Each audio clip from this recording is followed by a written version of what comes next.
eagle is being the source of happiness to many people. What is your source of happiness?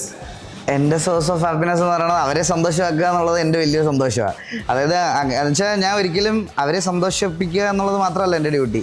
ഞാനിത് എന്തുകൊണ്ടും ലോകത്തെല്ലാവരും എല്ലാ കാര്യങ്ങളും ചെയ്യുന്നത് revenue ഉണ്ടാക്കാനും അവരുടെ ബാക്കി കാര്യങ്ങൾ നമ്മുടെ ബേസിക് കാര്യങ്ങളൊക്കെ നടക്കണ്ടേ. അപ്പോൾ അതിന് വേണ്ടി കൂടെ ഞാൻ ചെയ്യുന്നത്. അപ്പം ഞാൻ ചെയ്യുന്ന ജോലി നല്ല രീതിയിൽ ചെയ്തു കൊടുക്കുക എന്നുള്ളത് എൻ്റെ ഒരു ഉത്തരവാദിത്വമാണ്. അപ്പം നമ്മൾ ചെയ്യുന്ന സാധനം ആൾക്കാർക്ക് ഇഷ്ടപ്പെട്ട് അവരത് കണ്ട് സന്തോഷിക്കുന്നു എന്നുള്ളൊരു ഫീഡ്ബാക്ക് വരുന്നതാണ് ശരിക്കും പറഞ്ഞാൽ എൻ്റെ ഏറ്റവും വലിയ സന്തോഷം. അത് എന്നെ ഈ റിയാക്ഷൻസ് ഒക്കെ തുടങ്ങിയപ്പോഴാണ് കുറച്ച് ആൾക്കാർക്ക് വെളിയിൽ അറിയാവുന്നത്. എൻ്റെ സ്ട്രീമിങ് കഴിഞ്ഞൊരു 8 വർഷമായിട്ട് കണ്ടിന്യൂസ് കാണുന്ന ഒരുപാട് പേരുണ്ട്. അവരാണ് നിങ്ങൾ ഈ കമൻറ്റ് സെക്ഷനിൽ കാണുന്ന എൻ്റെ ഒരു ഡൈ ഹാർഡ് ഫാൻസ് എന്ന് പറയണം. അല്ലാതെ എൻ്റെ ഇപ്പോഴത്തെ റീസെൻ്റ്ലി എൻ്റെ റിയാക്ഷൻസ് കണ്ടിട്ടും ഇതൊന്നും കണ്ടിട്ടുള്ള സബ്സ്ക്രൈബേഴ്സ് അല്ല. അപ്പോൾ അവരെ ഹാപ്പി ആക്കുക എന്നുള്ളതാണ് എൻ്റെ സത്യം പറഞ്ഞാൽ ഇപ്പോൾ കറൻ്റിലുള്ള ഏറ്റവും വലിയ സന്തോഷം. പിന്നെ അവരെ ഹാപ്പി ആക്കുന്നതിൻ്റെ കൂടെ കിട്ടുന്ന പൈസ വരുമ്പോഴും ഒരു സന്തോഷമുണ്ട്. അതെ, എക്സ്ട്രാ ഹാപ്പിനെസ്. ഒരു ഡ്രീം ലൈഫ് അല്ലേ ഇത്? ഇങ്ങനെ മാനിഫെസ്റ്റ് ചെയ്തിട്ടുണ്ടായിരുന്നു ഇതുപോലൊരു ലൈഫ്? ഒരിക്കലും ഇല്ല.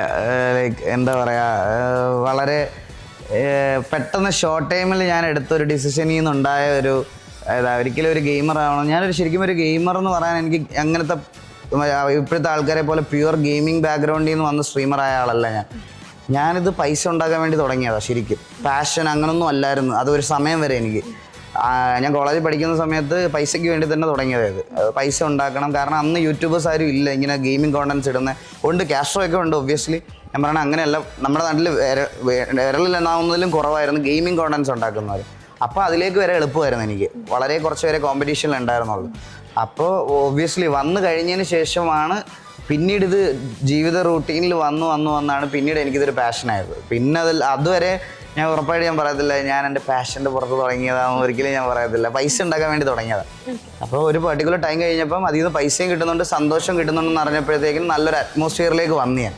ഇപ്പോൾ അത് സന്തോഷത്തോടെ ചെയ്തു കൊണ്ടുപോകും.